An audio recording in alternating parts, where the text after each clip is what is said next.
చివరికి ఒక ప్రశ్న.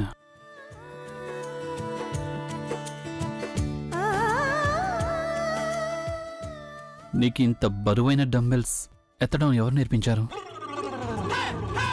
ఏంటి? అరే ఏం లేదు, వెళ్ళి నిద్రపో. పొద్దున్న లేచి ఎక్సర్సైజ్ చేయాలి కదా. ఇదే కదా నువ్వు చేసేది? దీన్ని గాలి ఎక్సర్సైజ్ అంటారు.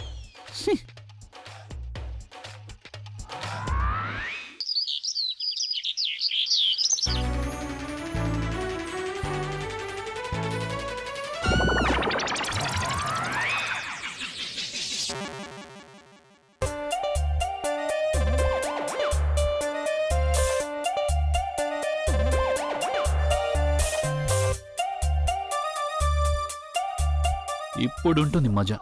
నిన్న చాలా స్మార్ట్గా ప్రవర్తించావు కదా నన్ను ఫోన్లు చేసి. ఇప్పుడు నేను నీకు చూపిస్తాను ఫోన్ని ఎలా చేయాలనేది. అప్పుడు అరుస్తావు కోళ్ళ.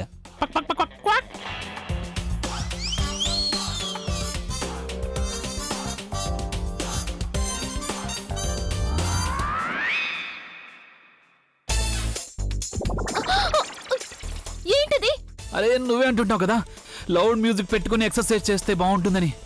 So good morning baby. ఏంటి విషయం, ఈరోజు పహిల్వాన్ ప్రజ్ఞ ఎక్సర్సైజ్ చేయడం లేదా? స్టార్ మీరే కదా, మీరే మీ లుక్స్ గురించి బాడీ గురించి జాగ్రత్తలు తీసుకోవాలి, నేను కాదు. నాకు అర్థమైంది, బాగా అర్థమైంది. నేను నువ్వు ఎక్సర్సైజ్ చేసినందుకు నీ ఎముకలు బాగా వీక్ అయి ఉంటాయి. బయటికి నువ్వు ఎంత స్ట్రాంగ్ గా కనిపిస్తుంటావో లోపల అంత వీక్ గా ఉంటావని నాకు ఒక్కడికే తెలుసు. ఏమన్నారు? వదిలే, లేకపోతే ఉదయాన్నే గొడవ అవుతుంది. ఇప్పుడు ఎలాగో గొడవ జరుగుతోంది, మీరు నాకు చెప్పండి, నన్ను ఏమన్నారు? తెలుసుకోవాలనుందా నీకు? పనికిరాని పెహల్వాన్వి నువ్వు, అర్థమైందా? మీరే నన్ను చూసి కుళ్ళుకుంటున్నారు. You are just jealous. నిన్న నేను అంత బరువైన డంబుల్స్ ఎత్తడం చూసి మీ కళ్ళు ఇంకా నోరు రెండు ఒకటే సైజ్ అయిపోయాయి. అరే అది ఎందుకంటే నాకు నిద్ర వచ్చినప్పుడు కళ్ళు మూసుకుపోకూడదని నేను అంతగా తెరిచుంచాను.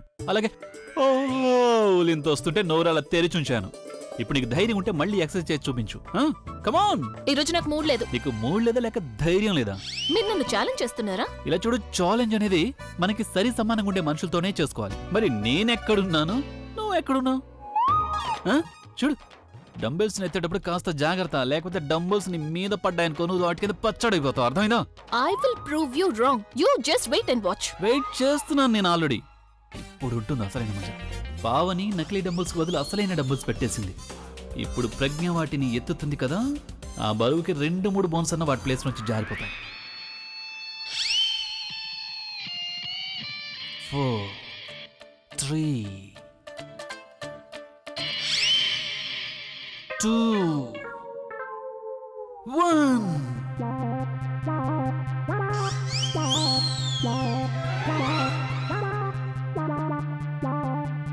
ఈయన ఈ రోజు కూడా నన్ను ఆశ్చర్యంగా చూస్తున్నారు ఎందుకు? నిన్ను చూశారు కదా.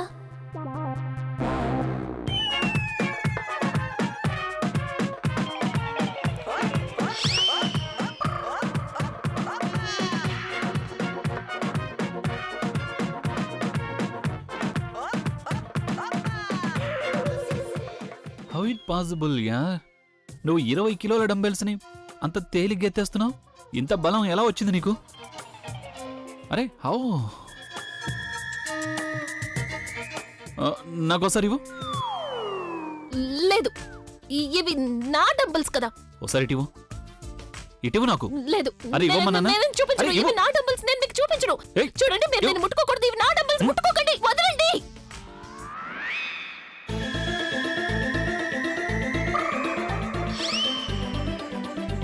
ఇదేంటి, ఏమైంది? నేను డంబుల్స్ ని మార్పించేశాను కదా, మళ్ళీ ఈ పాత డంబుల్స్ ఎక్కడి నుంచి వచ్చాయి? మళ్ళీ మార్చేశారు అంటే? అదే నిన్న నకిలీ డంబుల్స్ ఉన్నాయి కదా ఇక్కడ, వాటిని తీయించేసి నేను అసలైన డంబుల్స్ ని పెట్టించాను. మళ్ళీ ఈ నకిలీ డంబుల్స్ ఎక్కడి నుంచి వచ్చాయి? ఏమన్నారు మీరు? అటువైపు చూడకండి. అంటే మీకు ముందే తెలుసన్నమాట నేను నకిలీ డంబుల్స్ తో ఎక్సర్సైజ్ చేస్తున్నానని. మీరు వీటికి బదులు నిజంగానే 20 కిలోల డంబుల్స్ పెట్టారన్నమాట. చూడండి, తమాషా అంటే తమాషాలో ఉండాలి. ఒకవేళ నా చేతులు విరిగిపోయాయంటే? కోరుకునేది కూడా ఇదే కదా, నీ చేతులు విరగాలని. నువ్వు వేలు చూపించి అందరికి ఆర్డర్స్ చేస్తుంటావు కదా, కనీసం అదన్నా ఆగిపోతుంది. అయినా నువ్వు ఇలా అమాయకురాల్లాగా ఎందుకు బిహేవ్ చేస్తున్నావు? నీకు అసలు ఏమీ తెలియనట్టు చెప్పు నాకు. ఖచ్చితంగా నువ్వు మళ్ళీ ఇక్కడ కెమెరా పెట్టించుంటావు కదా, అందుకే నీకు తెలిసిపోయి ఉంటుంది నా సెక్రటరీ ఇక్కడికి వచ్చి ఈ డంబుల్స్ ని మార్చేసిందని. అందుకే నువ్వు మళ్ళీ వచ్చి ఈ పాత డంబుల్స్ ని పెట్టించావు. నేను ఇలాంటి పనులు అస్సలు చేయను. నేనే మీలాంటి దాన్ని కాదు. మీరు వీటికి బదులు అసలైన డంబుల్స్ పెట్టి నన్ను ఫిజికల్ గా హర్ట్ చేయడానికి ట్రై చేశారు. అరే ఫిజికల్ ఏంటి, నువ్వు చేసిన ఈ పనికి నిన్ను కెమికల్లీ, బయాలజికల్లీ, బొటానికల్లీ, ఇంకా చెప్పాలంటే మ్యాథమెటికల్ కూడా హర్ట్ చేస్తాను నేను. Mathematically you are impossible. yes I am impossible. ఒకవేళ నాకు గనక కోపం వచ్చిందంటే కేవలం నా ముందు మాట్లాడమే కాదు, నిలబడటం కూడా ఇంపాసిబుల్ అయిపోతుంది. ఏంటి అలా చూస్తున్నావు? ఇదంతా నువ్వే చేసావని నాకు బాగా తెలుసు. నేనెందుకు అలా చేస్తాను? నేనేమీ చేయలేదు. అరే నువ్వే చేసావు. నాకు నా సెక్రటరీ మీద పూర్తి నమ్మకం ఉంది. తను ఇలాంటి తప్పులు ఎప్పుడు చేయదు. ఏ తనేమైనా దేవత? తన వల్ల ఏ తప్పు జరగకపోవడానికి? నువ్వేమైనా దేవతవా నువ్వు అబద్ధాలు చెప్పకుండా ఉండడానికి? కానీ నేను ఇలా చేయలేదు. నువ్వే చేసావు. ఒకవేళ నువ్వు చేయలేదంటే మరి ఎవరు చేస్తుంటారు? నాకేం తెలుసు? నేను చేశాను. బల్లిలాగా ఇక్కడేం చేస్తున్నావు నువ్వు? నీకు ఎంత ధైర్యం ఉంటే నువ్వు నా గదిలోకి వస్తావు? అది సార్, నాకు తెలిసినంత వరకు ఈ గది ముందు మా మేడం గారిది. ఇక నేనుంటుండగా మా మేడంకి వ్యతిరేకంగా ప్లానింగా never. Very good job Raghu. ఈ రోజు నుంచి నీ సాలరీ డబుల్. థ్యాంక్ యూ అక్క. చూసారా, అసిస్టెంట్ అంటే ఇలా ఉండాలి తెలుసా? అంతేగాని మీ పావని లాగా కాదు. తన ఇంట్లో అటు ఇటు తిరుగుతూ ఉంటుంది కానీ గుడ్ ఫర్ నథింగ్. ఏయ్, నా అసిస్టెంట్ గురించి ఇష్టం వచ్చినట్టు మాట్లాడుకును. ఫ్రీగా పనిచేసే వాళ్ళు ఎప్పుడూ కూడా ఇలాగే ఉంటారు. అలాగే మీరు చూస్తూ ఉండండి డబుల్ శాలరీకి పనిచేసే వాళ్ళు ఎలా ఉంటారో అని. నీ వల్లే కదా నా ప్లాన్ అంతా ఫ్లాప్ అయిపోయింది. దీంతో నీ మొహం పచ్చడి చేయాలనిపిస్తుంది నాకు. చూడండి సార్, ఒకవేళ మీరు నాతో ఇలా ఏమైనా బిహేవ్ చేశారంటే అప్పుడు నేను ఆ విషయం గురించి మేడంకి చెప్పేస్తాను. ఏ విషయం? అదే మీరు నాతో చెప్పారు కదా, మీ అసిస్టెంట్ పావనికి ఎదురుగా అది మేడం ఏదైతే చెప్తారో అది నేను చేస్తాను. మేడం గారి స్థానంలో మీరుంటే గుర్తొచ్చిందా? ఏ విషయం? ఏమన్నారు ఆయన? మేడం చూడండి, ఆయన నన్ను సీరియస్ గా చూసి బెదిరిస్తున్నారు. నువ్వేమీ భయపడకు. ఆయన నిన్ను అసలు ఏమీ చేయలేరు. నేనున్నాను కదా, ఆయన నిన్నేమీ చేయలేరు. నువ్వు నాకు చెప్పు, ఆయన ఏమన్నారు? అది ఆయన అన్నారు, పార్టీ మార్చేయి. ఈ నాతో అన్నారు, రఘు నువ్వు పార్టీ మార్చేయి, నువ్వు మీ మేడంని వదిలేసి నా సైడ్కి వచ్చే అన్నారు. అంతే మేడం, అదే అన్నారు ఈయన. మీరు నన్ను ఎదిరించలేకపోతున్నారు కాబట్టి ఇలా పాలిటిక్స్ చేయాలనుకుంటున్నారా? నా ఎమ్మెల్యేని కొనాలనుకుంటున్నారా? ఏంటి మేడం, ఎమ్మెల్యేని కాదు సెక్రటరీని. అదేలే. ఇలా చూడు, నేనేం చేసినా అది చాలా ఓపెన్ గా చేస్తాను. ఇంకా ఆఫర్ ఉంది నీకు. నువ్వు ఇంత స్మార్ట్ అయి ఉండి ఇలా మొద్దుల దగ్గర ఎందుకు పనిచేస్తున్నావు చెప్పు? మీరు నా కళ్ళ ముందే నా సెక్రటరీకి ఆఫర్ చేస్తున్నారా? It's a free country. నాకు ఎలా అనిపిస్తే నేను అలా చేస్తాను. నువ్వు పైకి చూడు, కిందికి ఎందుకు చూస్తున్నావు? అండ్ యూ, ఇప్పటికీ నీకు చాయిస్ అలాగే ఉంది. ఇటువైపు ఈ పార్టీ ఎప్పుడు బాగుంటుంది, కానీ ఈ పార్టీ ఎప్పుడు waste party. The choice is yours. మేలుకో సోదరా, మేలుకో. వేస్ట్ పార్టీనా? మేడం మీరు టెన్షన్ పడకండి, అస్సలు టెన్షన్ పడకండి. నేను మీ పార్టీ ఎప్పుడూ మారను, అంతే. Thank you. ఇక నువ్వు వెళ్ళు. అలాగే.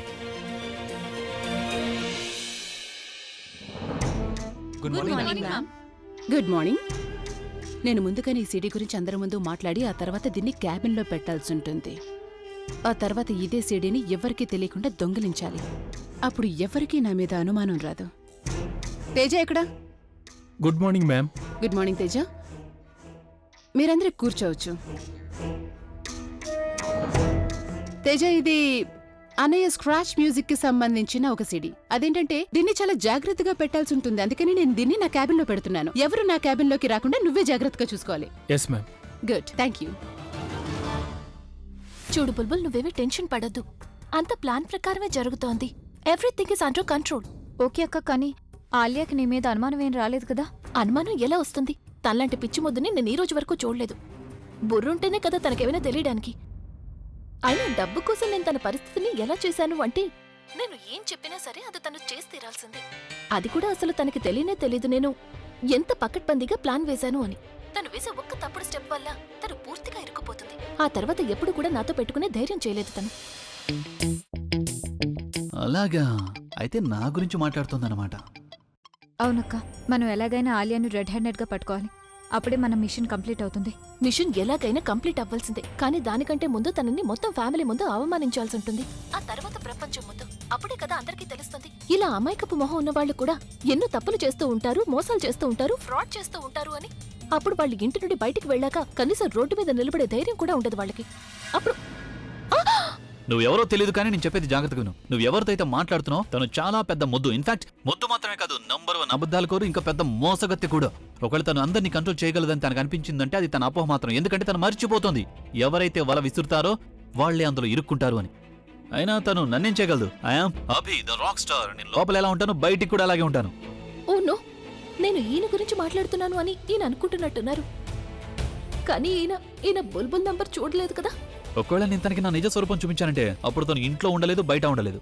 ఎవరిని మాట్లాడేసాను, ఇక నువ్వు మాట్లాడుకో. హలో, ఏమైందక్క? బావగారు ఎక్కడి నుంచి వచ్చారు? నన్నేవి అడగొద్దు. నువ్వొకటే తెలుసుకో, ఉన్నట్టుంటే తుఫాన్ వచ్చింది కానీ ఎలాంటి నష్టం చేయకుండా వెళ్ళిపోయింది. తుఫానా? నువ్వవన్నీ వదిలి, నేను నీకు తర్వాత ఫోన్ చేస్తాను. నేను ఆలియాకి ఫోన్ చేస్తాను. మన ప్లాన్లో తర్వాత స్టెప్ తీసుకోవాలి కదా. సరే అక్క, నేను నీతో తర్వాత మాట్లాడతాను. All the best. Thanks.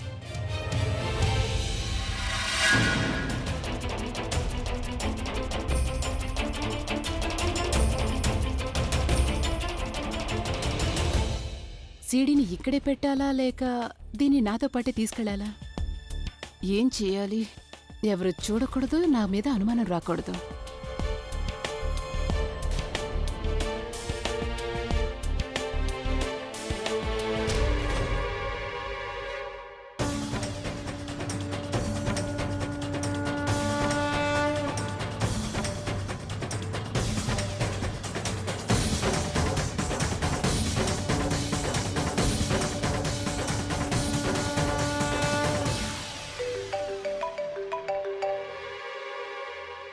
Hello, మీకు అడ్వాన్స్ అందింది కదండి, ఇక మా పాట స్క్రాచ్ మాకు ఇచ్చేయండి. అదేంటంటే మా అన్నయ్య స్క్రాచ్ మ్యూజిక్కి ఇంకాస్త టైం పడుతుంది. లేటెస్ట్ పాటలు తయారు చేస్తున్నారు కదా, అందుకని నాకు లేట్ అవుతుంది. లేకపోతే ఎప్పుడూ ఇచ్చేసేదాన్ని. ఎక్కువ టైం తీసుకోకండి. ఆలియా ఎవరితో అయినా డీల్ చేసిందంటే అది టైంకి పూర్తి చేస్తుంది. So see you soon. ఇప్పుడు నేనేం చేయాలి? వాళ్ళు నాకు ఫోన్ కూడా చేసేశారు. నేను ఇలాగే చేయాలి. దీన్ని నేను నాతోనే పెట్టుకుంటాను. అలాగే ఆ ప్రొడ్యూసర్ని కలిసి వెంటనే డబ్బు తీసేసుకుంటాను.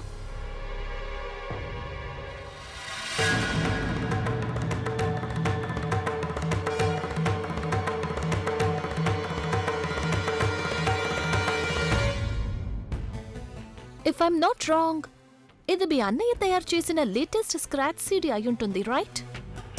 దీన్ని ఆయన నీకిచ్చి ఆఫీస్లో ఎంతో జాగ్రత్తగా పెట్టమని చెప్పారు. నేను కూడా నీకు చెప్పాను, ఇది నా ప్రాపర్టీ అని. మరి నువ్వు దీని విషయంలో ఇంత అజాగ్రత్తగా ఎలా ఉండగలవు? ఒకవేళ అంత జాగ్రత్త ఉంటే ఇదిగో నువ్వే చూసుకో. అన్ని పనులు నేనే చేస్తే ఇక ఇక్కడ నువ్వేం చేస్తావు? ఆఫీస్లో నీకు ఇంత పెద్ద క్యాబిన్ ఇచ్చారు, కనీసం దానికి జస్టిఫై అయినా చెయ్యాలి కదా. అది కాకుండా ఒకవేళ మీ అన్నయ్య మ్యూజిక్ విషయంలో నేను ఇంటర్ఫియర్ అయ్యానంటే అప్పుడు ఆయనకి తప్పుగా అనిపిస్తుంది. ఆయన అప్సెట్ అవుతారు. ఒకవేళ ఆయన అప్సెట్ అయ్యారంటే పాటలు సరిగ్గా కంపోజ్ చేయలేరు. ఒకవేళ పాటలు సరిగ్గా కంపోజ్ చేయకపోతే అప్పుడు నాకు చాలా లాస్ అవుతుంది. అందుకని నేను దీనికి దూరంగానే ఉంటాను. ఈ విషయంలో నీకు మీ అన్నయ్యకి ఫుల్ ఫ్రీడమ్ ఉంటుంది, మీరేవైనా చెయ్యొచ్చు. అలాగే ఈ సీడీని నువ్వు చాలా జాగ్రత్తగా పెట్టాలి, ఎందుకంటే ఇందులో మీ అన్నయ్య కష్టం, టాలెంట్ రెండూ ఉన్నాయి. ఇది ఈ ప్రపంచంలో అన్నిటికంటే విలువైన వస్తువులాగా చాలా జాగ్రత్తగా చూసుకోవాలి. ఓకే?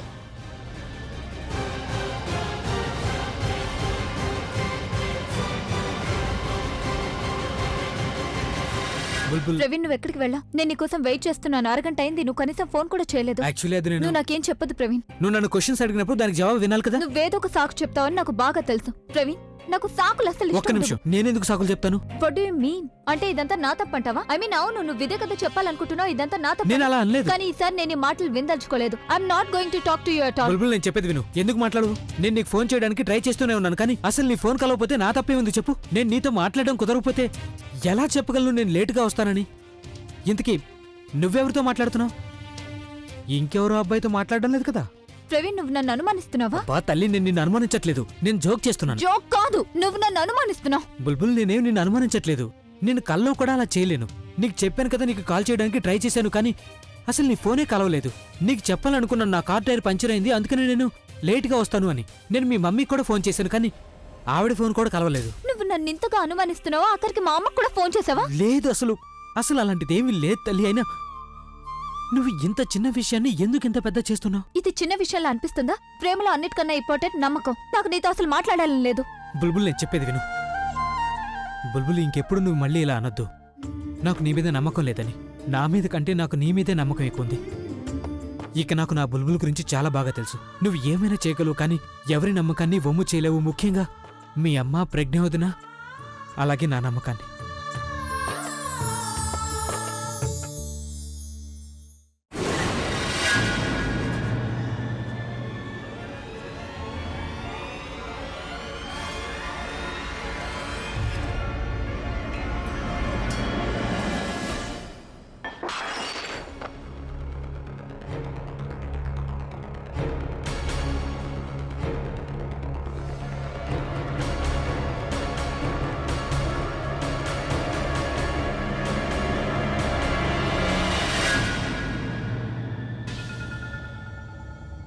నేనెందుకు భయపడుతున్నాను? తెలిసిన విషయమే కదా, అన్నయ్య పాతకాలపు మనిషిని గాడ్గా పెట్టాడని. ఇతని ముందు పెద్ద డ్రమ్ము వాయించినా సరే అప్పుడు కూడా ఇతను నిద్ర లేచే అవకాశం ఉండదు.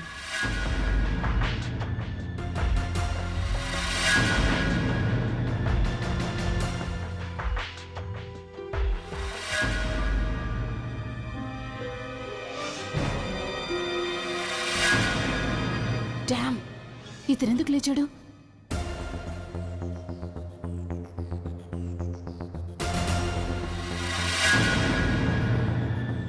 ఓ నో, ఇతను ఆ విరిగిపోయిన గ్లాసుని చూశాడంటే ఇతనికి అనుమానం వచ్చేస్తుంది.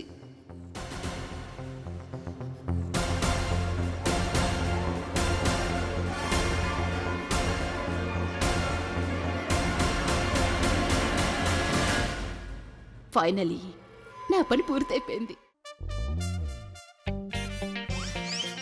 ఏం కర్మరా బాబు, 5 స్టార్ హోటల్లో భోజనం చేసేవాడిని ఎండిపోయిన బ్రెడ్ తినాల్సి వస్తుంది. నా గురించి కాకపోయినా నా ఇమేజ్ గురించి ఆలోచించాలి కదా. తను ఈ బ్రెడ్కి బదులు ఒక పిజ్జా ఇచ్చి ఉండాల్సింది. రాక్ స్టార్కి అసలు ఎలాంటి ఇంపార్టెన్స్ లేదు ఇక్కడ. ఏయ్, నువ్వేంటి మొహం అలా పెట్టుకుని కూర్చున్నావు? నువ్వు చాలా సంతోషించాలి కదా. నువ్వు ఇప్పుడు రాక్ స్టార్ కడుపులోకి వెళ్తున్నావు. Smile smile.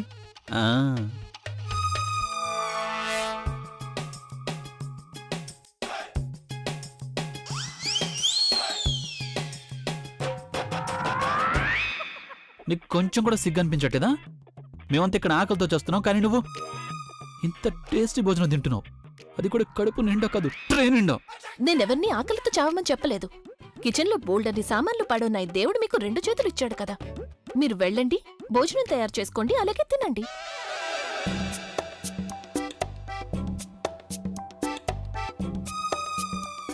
ఈరోజు పప్పు చాలా బాగుంది.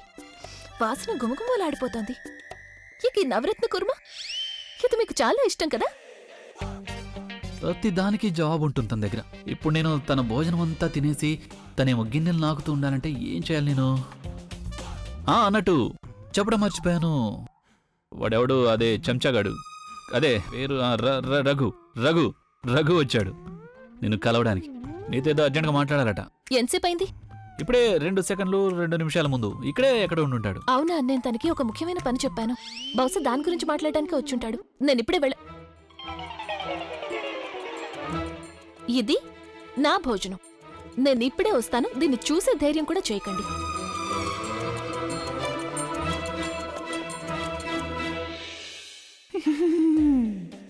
దీనిని చూసే ధైర్యం కూడా చేయకండి. అరే, ఇది ఎవరి ముందుంటే అది వాళ్ళదే అవుతుంది. దీన్ని ఎవరు తింటే వాళ్ళ కడిపే నిండుతుంది. నవరత్న కూర్మా, మై ఫేవరెట్. నేను దీన్ని తినేస్తాను.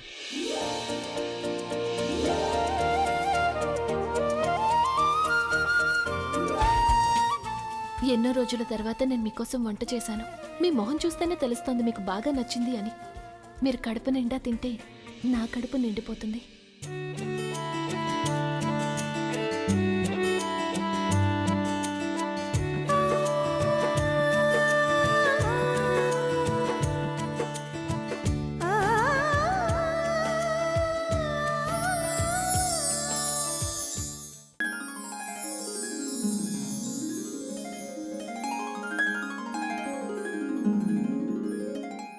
వావ్, భోజనం చాలా రుచిగా ఉంది. కడుపు నిండిపోయింది నాకు. ఇక నిద్ర వస్తోంది. నేను భోజనం తినేశాను. మిస్ టార్చర్ వచ్చి ఇక గిన్నెలు తోముకుంటుంది.